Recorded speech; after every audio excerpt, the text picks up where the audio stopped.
Hi everyone, this is Grates, and today I'm going to be showing you the Tatooine World Boss. As always, I'll be tanking the boss as a Vanguard Trooper, and today I'm joined by Air and Grim.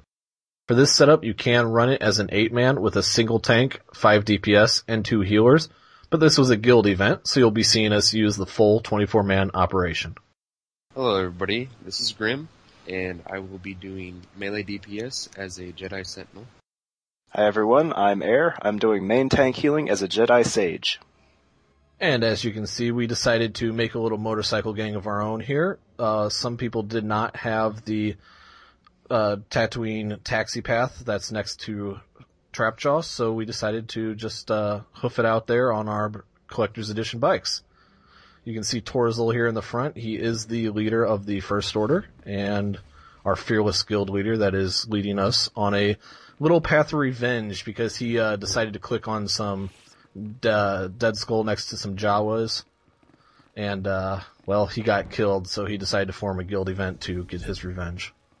As you'll notice, Grates turned off the nameplates because, as we discovered, if you turn around when you have 24 nameplates on, your game's going to lag a little bit, so it's probably a good idea whenever you're doing one of these large-scale operations to turn off nameplates.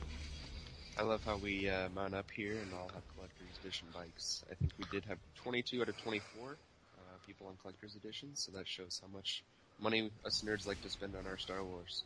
Yep, and as you can see here, Torzel is going to click on that skull once more. Please watch out for those Jawas that got killed by Trapjaw. They are poor, pathetic Jawas. We are summoning the boss. The main thing that you have to remember is he will aggro on a random raid member, not necessarily the tank, right off the bat. So your tank has to be ready to taunt and pick up the boss pretty much instantly.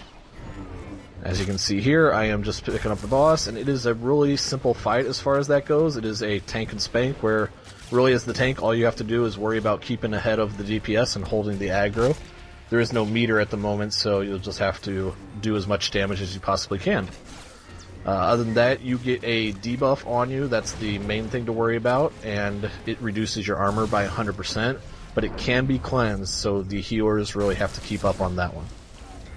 As Grates mentioned, that debuff is the 100% armor. That's really nasty. If he has the debuff on him when the boss does his bite attack, they're probably going to die. So, for instance, the Sage can use Restoration to cleanse that off, and you'll want to do that as frequently as you can.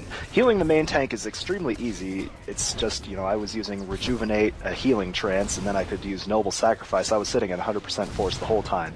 What gets tricky is when you're trying to heal the rest of the operation. The boss has a big attack called Ground Slam, which he uses roughly between 5 and 15 seconds. It's on a random timer. It does an AoE conal about 10 meters wide, and it can do perhaps 50 to 75% of the player's health, so you'll want to have your operations healers keep people up, keep them topped off, and other than that, like I said, healing the main tank is extremely simple. You can come in here with just one tank, but since we had such a large operation, we had 3 tanks and passed it off while we were learning the full mechanics, so that's why we're going back and forth, but you can do it with just one tank. As far as DPS goes, it was fairly simple. We were taking a lot of damage, at least melee was taking a lot of damage because the ground slam ability, we were all grouped up in the backs, and we were taking a huge chunk of health. You're depending on your healers there. Everybody knows traditional DPS and their rotations, so just keep that up and everything will be okay. So it is important to remember to spread out slightly for the ground slam. You can see he does the ground slam, and when it hits you, it does stun you, so that's one way that you can tell that you've been hit. Med packs are good in a pinch, but usually your healers just have to be on the ball. So as you can see there, Grim went down, unfortunately, due to a ground slam attack. But other than that, the boss is really straightforward and shouldn't give your group really that much trouble. Just stay spread out around the half moon, normal position for any operations.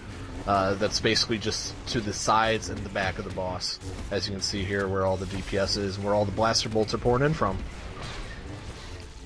That is a lot of blaster bolts. And there's obviously the one lizard just kind of watching on, probably scared. I don't think he wants to come in and join this fight right now. As you can see, the boss went down, and as you get the new codex entry for Trapjaw, but he is a level 30. You can do it with level 28 to 30, so there is that little gain there. We had members varying all levels from, level 35 is me down to level 28.